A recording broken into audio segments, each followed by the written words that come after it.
అన్ని కీళ్ల సంబంధిత సమస్యలకు రీజన్ ఆర్థోస్పోర్ట్ హైదరాబాద్లో అధునాతనమైన సర్జరీ లేని వైద్యం. తెలంగాణ అంతా ఒక లెక్కైతే ఆ నియోజకవర్గంలో ఇంకో లెక్క అన్నట్టుగా ఉంది అక్కడ పరిస్థితి. ఏకంగా అధికార పార్టీ ఎమ్మెల్యేని టార్గెట్ చేస్తూ అప్పర్ హ్యాండ్ సాధించేందుకు అస్త్రశస్త్రాలన్నింటినీ వాడేస్తున్నారట ఆ మాజీ ఎమ్మెల్యే. ఇలాగే ఉంటే మీకే కష్టమని సొంత పార్టీ నుంచే ఎమ్మెల్యేకి హెచ్చరికలు వెళ్తున్నాయట. ఇంతకీ ఎక్కడుందా పరిస్థితి? ఎవరా ఎమ్మెల్యే, ఎవరా మాజీ ఎమ్మెల్యే? చూద్దాం పదండి. ఆరోపణలు సవాళ్లతో మానకొండూరు పాలిటిక్స్ హీటెక్కిపోతున్నాయి. ఎమ్మెల్యే కవ్వంపల్లి అవినీతి పరుడు అంటూ మాజీ ఎమ్మెల్యే రసమై బాలకిషన్ చేసిన వ్యాఖ్యలతో మొదలైన వివాదం కొత్త మలుపులు తిరుగుతోంది. ముఖ్యమంత్రి సహాయ నిధి, ఆరోగ్యశ్రీ పథకాన్ని వాడుకుని ఎమ్మెల్యే, ఆయన అనుచరులు కోట్లాది రూపాయలు దండుకుంటున్నారు. ఇవిగో ఆధారాలంటూ విడుదల చేశారు రసమై. కవ్వంపల్లి సత్యనారాయణ తనకు చెందిన భూపాలపల్లిలోని సురక్ష హాస్పిటల్, జమ్మిగుంటలోని సురక్ష హాస్పిటల్, హైదరాబాద్ అంకిత్ హాస్పిటల్లో పేషెంట్స్ లేకుండా ఆరోగ్యశ్రీ నుంచి పెద్ద ఎత్తున డబ్బులు కొల్లగొట్టారన్నది రసమై ప్రధాన ఆరోపణ. వివిధ మండలాల్లో ఎమ్మెల్యే తన అనుచరులతో ఆరోగ్యశ్రీ కార్డులు, ఆధార్ కార్డులు సేకరించి వారికి ఆయా హాస్పిటల్స్ లో చికిత్స చేసినట్టు దొంగ బిల్లులు సృష్టిస్తున్నారంటూ ఫైర్ అవుతున్నారు ప్రతిపక్ష నాయకులు. అక్కడితో ఆగకుండా కవ్వంపల్లి ఎంబీబీఎస్ క్లాస్మేట్స్ కి చెందిన హాస్పిటల్స్ లోనూ అక్రమాలు జరుగుతున్నాయనడానికి తన దగ్గర ఆధారాలున్నాయంటున్నారు మాజీ ఎమ్మెల్యే. ఎమ్మెల్యే వ్యవహారాల మీద అధికారులకు కాంగ్రెస్ రాష్ట్ర ఇన్ఛార్జ్ మీనాక్షి నటరాజన్ కి కూడా కంప్లైంట్ చేస్తామన్నారాయన. అయితే అదంతా అబద్దమని, రసమయి డైవర్షన్ పాలిటిక్స్ చేస్తున్నారన్నది కాంగ్రెస్ నేతల మాట.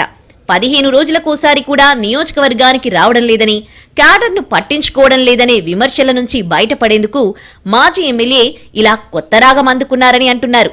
ఎమ్మెల్యే కవ్వంపల్లిపై చేసిన ఆరోపణల విషయంలో చర్చకు రావాలంటూ రసమైకి కాంగ్రెస్ నేతలు సవాల్ విసరడంతో కాక మొదలైంది. బాలకిషన్ వైపు నుంచి స్పందన లేకపోవడంతో ఆయన ఫామ్ హౌస్ ముట్టడికి పిలుపునిచ్చారు కాంగ్రెస్ నేతలు. ఓవైపు భారీగా పోలీసుల మోహరింపు, మరోవైపు పెద్ద సంఖ్యలో హస్తం పార్టీ కార్యకర్తలు ముట్టడికి ప్రయత్నం చేయడంతో తీవ్ర ఉద్రిక్త వాతావరణం నెలకొంది. సరిగ్గా అదే సమయంలో ఇల్లంతకుంట మండలానికి చెందిన ఓ వ్యక్తి సీఎంఆర్ఎఫ్ చెక్కును అక్రమంగా తన అకౌంట్లో వేసుకున్నారంటూ వివరాలతో వైరల్ చేశారు బీఆర్ఎస్ కార్యకర్తలు.